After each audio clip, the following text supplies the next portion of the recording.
구약 성경 창세기 6장 1절에서 2절까지 말씀을 다 같이 읽겠습니다. 사람이 땅 위에 번성하기 시작할 때에 그들에게서 딸들이 나니 하나님의 아들들이 사람의 딸들의 아름다움을 보고 자기들의 좋아하는 모든 여자를 아내로 삼는지라. 아멘. 창세기를 살펴보면 오늘 완전히 새로운 국면으로 전환되는 것을 볼 수가 있습니다. 지금까지 창세기 내용을 보면 하나님의 창조와 인간의 죄를 다루고 있습니다. 특별히 인간의 죄에 대해서 하나님이 끊임없이 긍휼을 베풀어 주시고 오래오래 참으신 그 모습들을 우리가 봐왔습니다. 그러나 더 이상 하나님이 참으실 수 없는 상태에 빠지게 되어졌고 결국 인류는 심판에 이르게 되어졌습니다. 하나님의 무서운 진노가 죄에 대한 격렬한 분노로 이렇게 표현되고 있는데 그것이 노아 홍수로 일어나게 되어집니다. 노아 홍수가 일어난 결정적인 원인은 택한 백성들이 타락했기 때문에 나타난 결과인 것을 알 수 있습니다. 그것이 오늘 첫 문을 열어보면 1절과 2절에서 왜 이렇게 되었는가 하는 것을 차근차근 이야기를 하기 시작합니다. 오늘 여기에 보면 사람들이 땅 위에 번성하기 시작할 때에 굉장한 세월이 흘렀다는 것을 알 수가 있고 수십 수만 어마어마한 사람들이 나뉘 번성했다는 것을 이야기를 하고 있습니다. 그런데 여기서 가장 문제가 되는 것은 2절입니다. 2절 말씀이 어려움이 있는데 함께 2절을 보겠습니다. 다 같이요. 하나님의 아들들이 사람의 딸들의 아름다움을 보고 자기들이 좋아하는 모든 여자를 아내로 삼는지라. 자, 이 점이 굉장히 어렵습니다. 하나님의 딸들은 누구이고 사람의 아들들은 거꾸로 이야기했죠.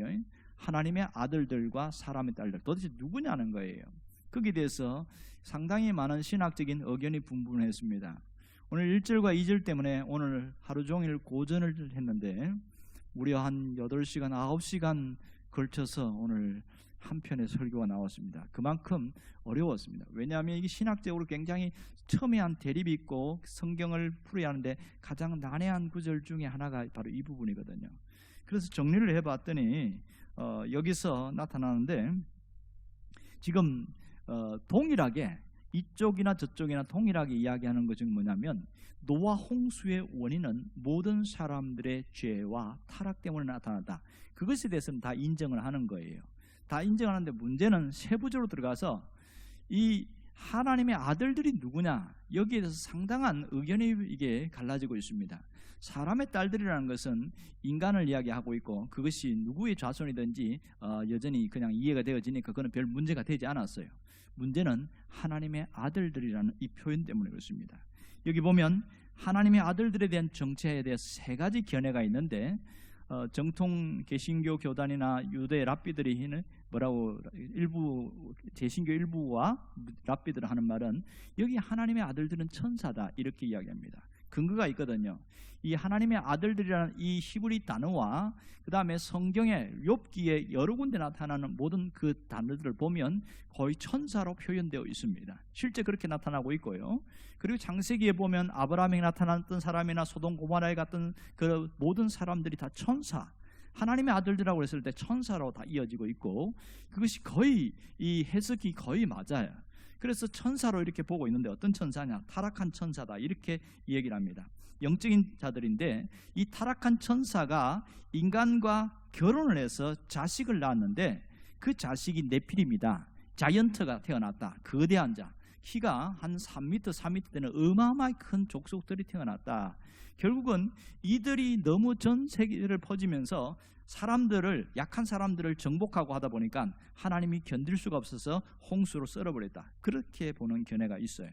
또 하나의 부류는 뭐냐면 이 하나님의 아들들은 고대의 귀족들, 군주들 그리고 왕족들이다. 이렇게 독재자 이런 사람으로 보는 표현들이 있습니다. 그런데 이 부분은 사실은 성경 전체의 뜻을 봤을 때는 별 신빙성은 없습니다. 세 번째는 전통적인 견해인데 하나님의 아들들을 누구로 보냐면 셋의 후손들로 그렇게 보고 있습니다. 그는 경건하게 의로운 셋의 후손들을 보고 있고 사람의 딸들은 가인의 후손들 이렇게 표현을 하고 있습니다. 그렇게 해서 이렇게 하나님의 아들들인 셋의 후손과 가인의 후손이 결혼을 해서 또 타락하게 되어졌고 뭐 이런 얘기를 하고 있는 거예요. 자, 그러면 이 셋의 후손이라고 했을 때의 문제점이 뭐냐면, 이 하나는 이 셋의 후손들은 모두가 경건한 자들인가, 전혀 죄와 상관없이 살아왔는가, 이게 첫 번째 문제예요. 틀림없이 셋의 후손들도 하나님이 택하기는 하지만 그들도 죄 가운데 있는 것은 사실이거든요. 이것이 첫 번째 문제고, 두 번째로 반대로 그러면 이 가인의 남자들과 셋의 후손의 여자들과는 결혼을 했을 텐데 이런 것에 대해서는 왜 언급이 없느냐, 이게 문제가 되지 않겠느냐, 이런 부분이 두 번째 문제가 될 것이고요. 세 번째는 셋의 후손이라면 거기서 네피림이 태어났다 이렇게 되어지면, 그러면 그 족보에 네피림이 들어가야 되는데 없단 말이에요. 이것은 어떻게 설명할 거냐, 아주 곤란해지게 되기 시작하는 겁니다. 네 번째, 결정적으로 한 방 먹이는 게 있는데, 이걸 최초로 누가 해석을 했냐면 2세기의 헬라 철학자 켈서스라는 사람이 있는데, 이 켈서스가 기독교를 말살하기 위한 의도로 해석을 했는데, 그가 최초로 이 하나님의 아들들을 천사로 셋의 후손으로 봤고 사람의 딸들을 가인의 후손, 이렇게 해석을 했어요. 그것을 어거스틴이나 또 다른 밑에 있는 교부들이나 많은 사람들이 받아들이고, 심지어 종교개혁을 했던 칼빈도 그것을 받아들이고, 이렇게 해서 지금 현대 목회자들이 그대로 인정을 하고 있다. 이 기독교를 말살을 시키려고 했던 그런 사람이 했던 얘기를 어떻게 받아들일 수 있느냐, 이런 얘기입니다. 일리가 있지요.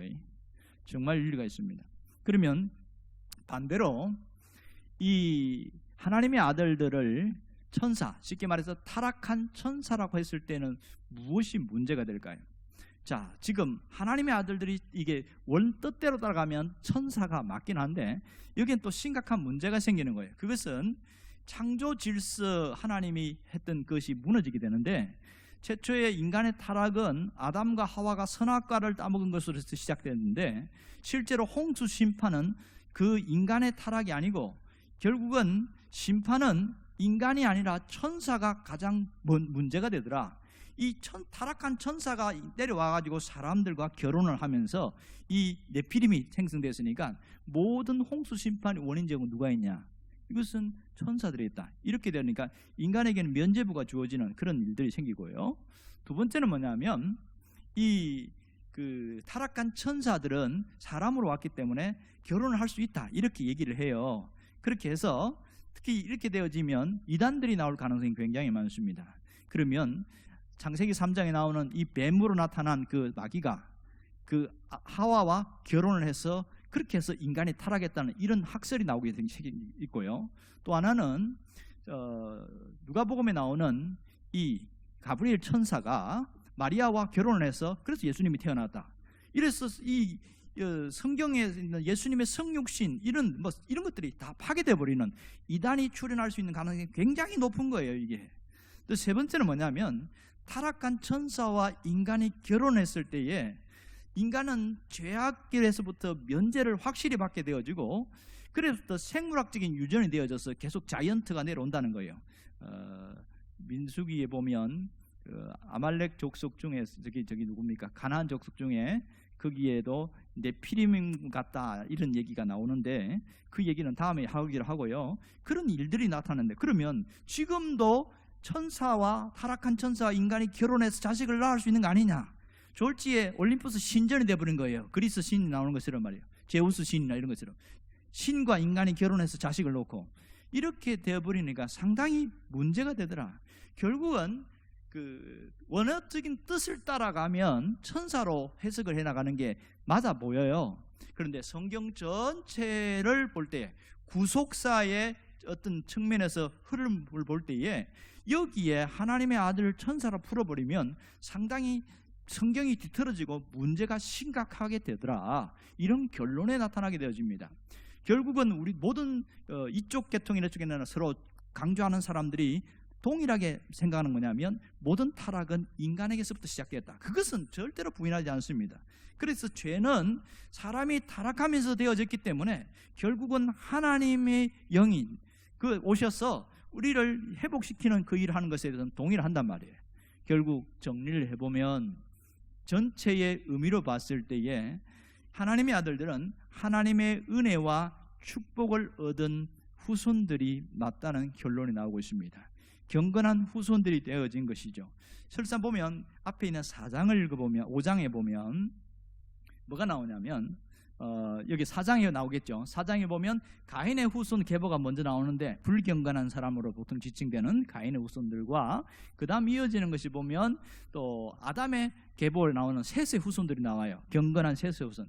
이런 걸 연결해 보면 결국은 바로 이 경건한 후손들이 보는 게 맞지 않은가 이렇게 보고 있습니다. 결국은 우리가 여기서 알 수 있는 건 뭐냐면 오늘 그 당시에 대부분 많은 사람들이 그렇게 타락하고 죄 가운데 살아갔는데 소수의 사람들 중에서 하나님의 뜻을 따라 살려고 하고 하나님이 원하는 대로 살아가려는 경건한 자들이 있었다, 이런 얘기가 되겠지요. 그런데 문제는 경건한 신앙을 유지하고 살아갔던 이들이 갑자기 문제가 생기기 시작한 거예요.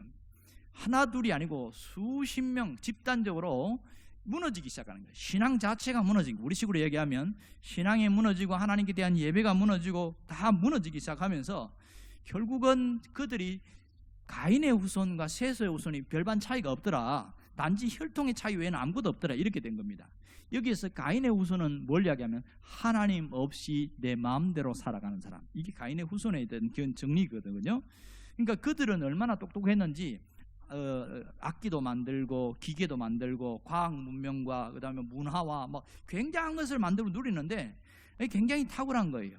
이 경건한 후손들은 늘 하나님 앞에 예배하고 제사 드리고 늘 이런 건 아주 단순하고 단조로운 신앙 삶을 살아가는데, 이 하나님 없이 살아가는 사람들을 보니까 화려해요.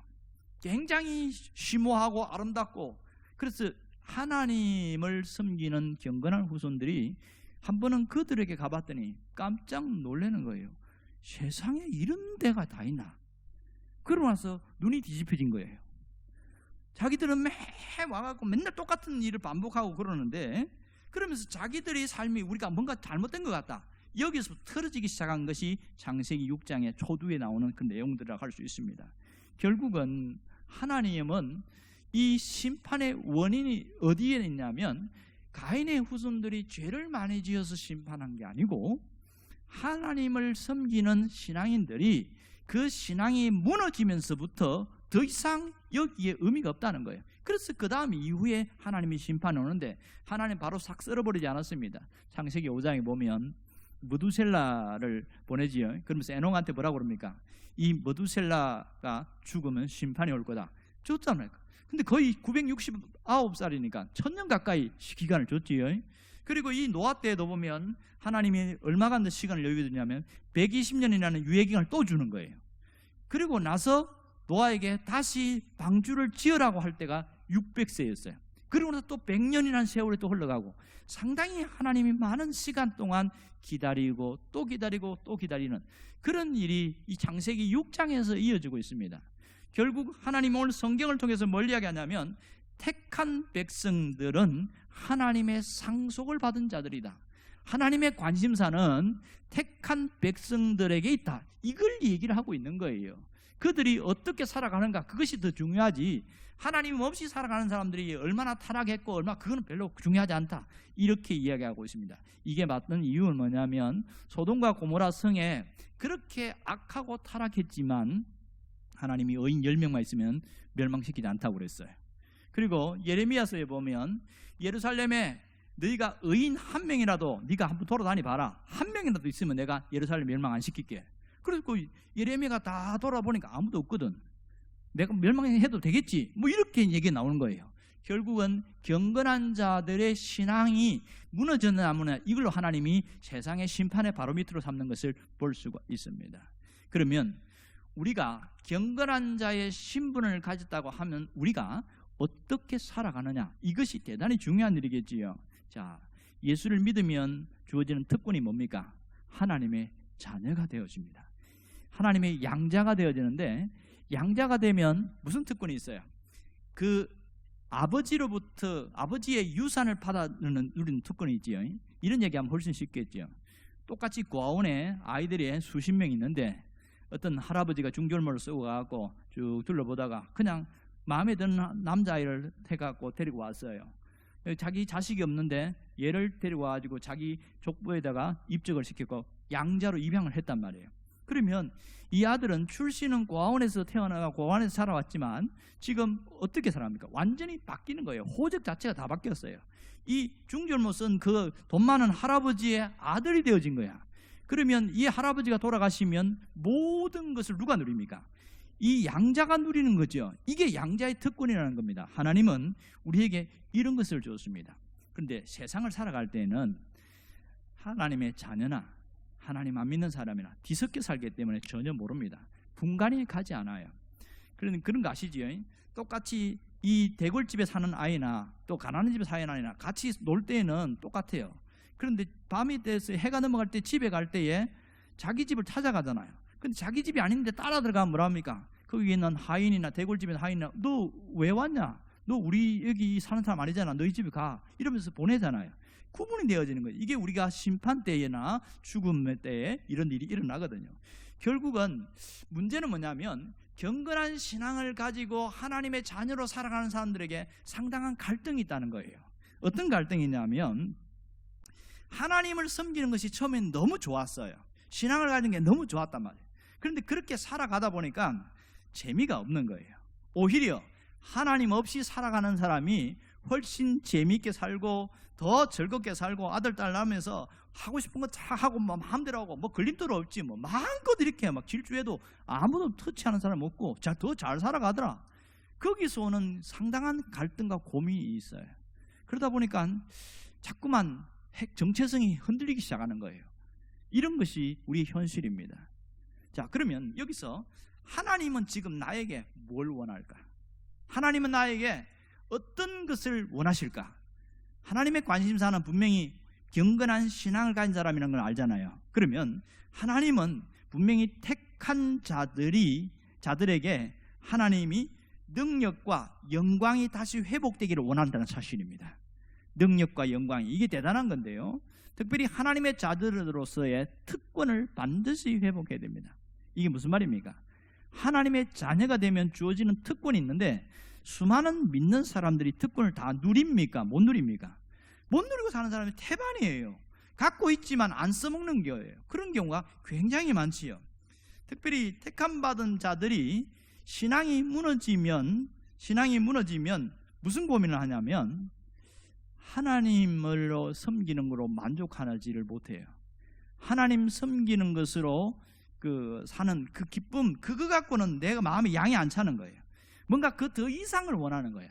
세상에서 주는 그 짜릿함과 즐거움과 그 쾌락 뭐 그런 것에 좀 만족을 누리고 싶어 하는 거예요. 이게 신앙이 무너진 사람들 오는 고민입니다. 그래서 실상 한번 가봤어요. 그랬더니 그들이 아이고 잘 왔다고 환영하지. 야 네가 없으니까 재미가 없더라. 그러면서 환영해주고 그러니까 와보니까 참 잘 왔다 그런 생각이 드는 거예요. 내가 괜히 바보 같은 짓을 했어. 내가 진작 나와갖고 여기 좀 같이 놀 걸 왜 이렇게 이 모양으로 뭐 신앙생활 열심히 한다고 그렇게 바보짓 했는지 몰라. 그럼 후회감이 들면서 그렇게 살아갑니다. 무슨 일이 일어날까요? 아무 일도 일어나지 않습니다. 더 재미있고 더 좋아요. 그런데 그렇게 살아갈 때에 눈에 보이지 않는 잃어버리는 게 하나 있어요. 뭘 잃어버린 줄 아세요? 하나님의 자녀로서의 주신 특권을 다 상실해버립니다. 눈에 보이지 않는 하나님의 자녀의 특권이 없어집니다. 그리고 내게 주신 그 영적인 능력이 다 소멸되어 버리고 하나님의 영광이 나에게서 떠나버린다는 겁니다. 하나님의 영광이 떠나면 어떻게 될까요? 비참해집니다. 이 사무엘상에 보면 4장에 보면 엘리 제사장의 아들들 중에 홈니와 비나스가 있는데 제사장의 아들들이니까 우리가 말하면 하나님 제일 잘 믿는 사람이잖아요. 그런데 이 홈니와 비나스는 하나님을 완전히 마음속에 없이 살아가는 사람이었어요. 그런데 블레셋과 전쟁이 일어났을 때에 갔단 말이에요. 그것도 법궤를 가져와갖고 싸우러 갔는데 완전히 패했습니다. 법궤 뺏겼죠. 홈니 비나스 죽었지요. 그때 비나스의 아내가 이 아이를 가졌는데 그 소식을 듣자마자 출산을 했어요. 그러면서 이름을 짓는데 뭐라고 그러냐면 이가봇이다 이렇게 졌어요. 이가봇 뜻이 뭔지 아세요? 하나님의 영광이 떠났다 그런 뜻입니다. 하나님이 영광이 떠나니까 이스라엘 전체가 비참해지고 가문 전체가 비참해지고 이 아이 자체도 비참한 삶을 살아가고 하나님의 영광이 떠나는 이런 인생을 살아가면요, 우리의 삶이 어떻게 된 줄 압니까? 정말 어렵습니다. 처음에는 내 마음대로 내 하고 싶은 대로 그렇게 막 살아왔는데 이것이 죽을 때까지 그렇게 살 줄 알아? 아니에요. 나를 환영했던 사람, 나에게 잘해줬던 그 사람이 어느 날 갑자기 마음을 돌리기 시작해요. 등을 돌리기 시작합니다. 그리고 사람들이 하나씩 둘씩 떠나가기 시작하고 하나님의 영광이 떠나니까 어떤 즐거움의 한계선이 있더라는 거예요. 그 선을 넘어가면 그때부터는 추락하기 시작하는데 관계가 흐트러지고 사람과의 자꾸만 분쟁이 생기고 또 뭔가 몸에도 이상이 생기고 여러 가지 막 복합적으로 막 세상에 이렇게 고통스러운 그런 일들이 점점점 밀려오는 거예요. 결국은 내 곁에 아무도 남는 사람이 없습니다. 이것이 하나님의 영광이 떠난 자의 가장 비참한 삶입니다. 신앙을 가진 자들 중에서도 이렇게 살아가는 사람이 있습니다. 그래도 돌아오지 않을 경우는 하나님 마지막 한 수단을 먼저 합니까? 몸은 망가지고 영혼 하나는 살리는 그런 일을 하십니다. 성경에 그런 얘기 나오지요. 우리가 정말 중요하게 생각할 게 뭐냐면 하나님의 자녀의 축복을 소중히 여길 줄 알아야 돼요. 하나님의 자녀의 그 축복을 소중히 여기고 그걸 붙들고 살아가야 됩니다. 우리가 세상에서 만족하지 못하고 뭔가 이 세상에 하나님 믿는 걸로 만족하지 못하고 세상으로 자꾸만 떠나가기 시작하면 우선 거긴 너무 좋지, 그동안에 너무 행복했으니까. 그러나 하나님이 자녀로서 누릴 수 있는 모든 복과 모든 것은 다 상실되어집니다. 노아 시대 때 바로 이러한 일들이 일어났습니다. 이 하나님의 자녀들, 경건한 자들이 하나님이 주시는 축복을 그보다 세상이 주는 축복을 더 중요시 여기면서 그렇게 나간 거예요. 그렇게 가니까 와, 눈이 뒤집힐 정도죠. 자, 하나님의 경건한 자손들 어떻게 살았을까요? 그들은 이 에노스도 그랬고 셋도 그랬지만은 하나님 앞에 피의 제사를 드리면서 그렇게 죄를 회개하고 하나님, 우리가 어떻게 하나님을 잘 믿겠습니다. 늘 그런데 죄를 짓잖아요. 그러면 또 제사 드리고 회개하고 굉장히 단조로운 삶이야. 늘 하나님 앞에 제사 드리는 겁니다. 이게 반복되어지니까 그런 단조로운 삶을 살다가 이 가인의 후손들의 삶을 한번 보니까 너무너무 좋은 거예요. 세상에 별천지가 이런 데가 없어. 그렇게 해서 그 가보니까 여자들도 다른 거야. 굉장히. 그러니까 확 눈이 뒤집혀졌어요. 눈이 뒤집혀져 갖고 같이 동화되다 보니까 경건의 모양도 경건의 능력도 다 무너져 버렸어요. 완전히 무너졌어요. 저 사람이 신분이 진짜 하나님의 경건한 후손인지 아닌지 전혀 모를 정도로 아예 무너져 버렸어요. 이것이 다 무너지고 누구만 남은 줄 아세요? 나중에 뒤에 보면 유일하게 노아의 가족들만 남습니다. 노아의 가족들만 남아요. 왜 홍수가 올 수밖에 없는지 아시겠지요? 이렇게. 그런데도 불구하고 마지막까지 이 노아가 뭐합니까? 방주를 짓는 동안에 자기 친척이나 지인들이나 사람들에게 가서 복음을 전하죠. 복음이 뭡니까? 이 세상이 망한다. 그러니까 우리가 짓는 방주 안으로 들어와봐라. 생면 비도 안 오는데 방주 지니까 이상한 미친 할아버지라고 그러면서 놀리던 이 사람들이 마지막까지 못 들어오잖아요. 그렇게 되어진 현상을 우리가 볼 수 있습니다. 여러분, 하나님은 정말 우리가 잃어버린 경건을 다시 회복하기를 원하셔요. 잃어버린 내 신앙의 소중함을 다시 회복하기를 원하신단 말입니다. 여러분이 신앙이 무너졌는지 안 무너졌는지를 어떻게 분간하는 줄 아세요? 경건 생활을 보면 압니다. 성경을 읽던 사람이 성경을 안 읽어요. 기도를 하던 사람이 기도를 안 해요. 예배를 소중히 여기던 사람이 또 오늘도 예배 가야 되나 짜증이 나기 시작하고, 경건이 무너지는 사람은 벌써 신앙이 무너지고 있는 척도입니다. 경건 생활이 그 신앙이 바로 서 있느냐, 건강하냐, 그렇지 않느냐를 분간하는 바로미터라는 사실을 알 수가 있습니다. 이 경건 생활에 철저했던 청교도들이 있습니다. 영국에서 진짜 경건하게 신앙생활 하려고 하다가 미국으로 왔던 청교도들 어마어마하게 많이 죽었지요. 병으로 죽고 그렇게 오면 죽고 인디언들에게 맞아 죽고. 근데 처음 옥수수를 재배해가지고 수확을 했는데 그거 하나님 앞에 드리면서 그 열매를 나놓고, 하나님 이 어려운 가운데 많이 죽었지만 그래도 이것을 남기기 위해서 감사하다고 그렇게 시작한 게 추수감사절의 시작이거든요. 그래서 우리가 그것을 기억해서 해마다 가을이 되면 추수감사 예배 드리는 이유가 여기 시작된 거예요. 그들은 정말 사람들 볼 때는 화려함도 없고 단조롭고 그렇지만 경건한 삶을 살았고, 그것이 미국이 세워지는 아주 견실한 기초가 되었던 것을 모든 사람들이 인정하고 있습니다. 하나님은 지금도 세상에 있는 수없는 화려한 사람들, 명성을 가진 사람, 대단한 사람 관심 없어요. 누구에게 관심 간지 압니까? 신앙을 가진 사람, 그리고 신앙을 가지고 경건하게 살아가려고 몸부림치고 하나님 앞에 경건 생활을 붙들고 살려는 그 사람에게 하나님은 집중되어 있다는 사실을 놓치지 않기를 원합니다. 세상 사람들은 인정하지 않아요. 밖에 있는 사람, 너 왜 그렇게 살아가냐? 맨날 너 그렇게 산다고 뭐 밥이 나오냐, 떡이 나오냐, 돈이 나오냐, 뭐가 나오냐, 왜 그렇게 사냐고 손가락질을 할지 몰라도 하나님은 그 사람을 볼 때 마음이 흐뭇하고 감동이 되고 기쁜 거예요. 하나님은 그 사람에게 주목하고 있다는 사실입니다. 오늘 우리가 무엇이 회복되어야 될까요? 예배의 회복입니다. 예배당에 출입하는 하나 둘 분, 그보다는 이 예배하러 오는 나의 마음, 예배 드리는 나의 마음, 예배 후에 나의 마음, 그것이 하나님 앞에 기쁨이 되기를 원해요. 그 간절함이 여러분 안에 있기를 원합니다. 우리가 이것을 잘 기억해야 됩니다. 자, 노아 때에 이들이 이렇게 하나님 앞에 피의 제사를 드리고 이렇게 아벨의 제사를 드리고 했던 이 사람들이, 그 사람들이 신앙이 무너지면서 뭘 놓치는지 아세요? 매번 똑같이 예배드리고 똑같이 회개하고 이렇게 하면서 하나님, 이 세상이 타락하고 죄악이 넘치는데 우리 하나님 용서해달라고 반복적인 기도가 무슨 의미인지 그렇게 잘 몰랐던 거예요. 결정적으로는 그들이 그 제사가 무너지고 모든 것이 무너지니까 바로 심판이 왔습니다. 신앙이 무너진 이후에 하나님이 어마어마한 심판이 왔습니다.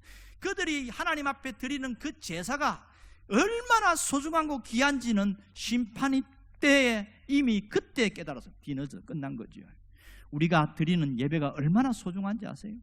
이 예배, 그 속에서 하나님 앞에 작은 목소리로 기도하고, 하나님, 이 세상이 타락하고 악한데 하나님 용서해달라고, 그 한마디의 기도가 굉장히 중요합니다. 하나님이 심판을 유보하는 그 보루가 되어진다는 겁니다.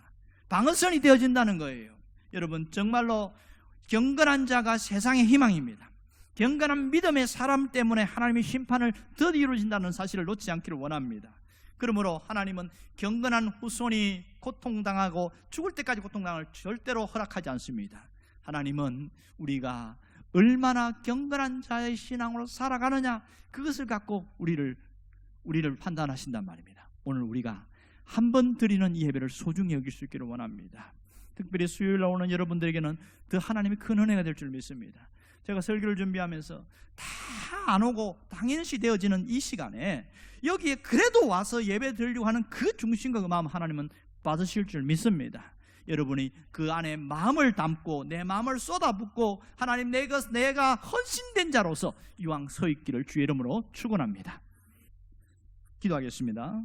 살아계신 아버지 하나님, 오늘 우리가 주님 앞에 경건한 신앙의 모습으로 바로 서도록 도와주시고, 우리가 이 노아 때의 사람들을 보면서 오늘 나의 신앙을 돌이켜보기를 원합니다. 세상 사람들이 인정해 주지 않지만 하나님께 인정받는 자로 살아가게 하여 주시고, 나의 이 중심과 진실함을 받아주시기를 원합니다. 오늘 한 번 드리는 그 예배가 얼마나 소중한지를 기억하고 살아가게 하여 주옵소서. 예수님의 이름으로 기도합니다. 아멘.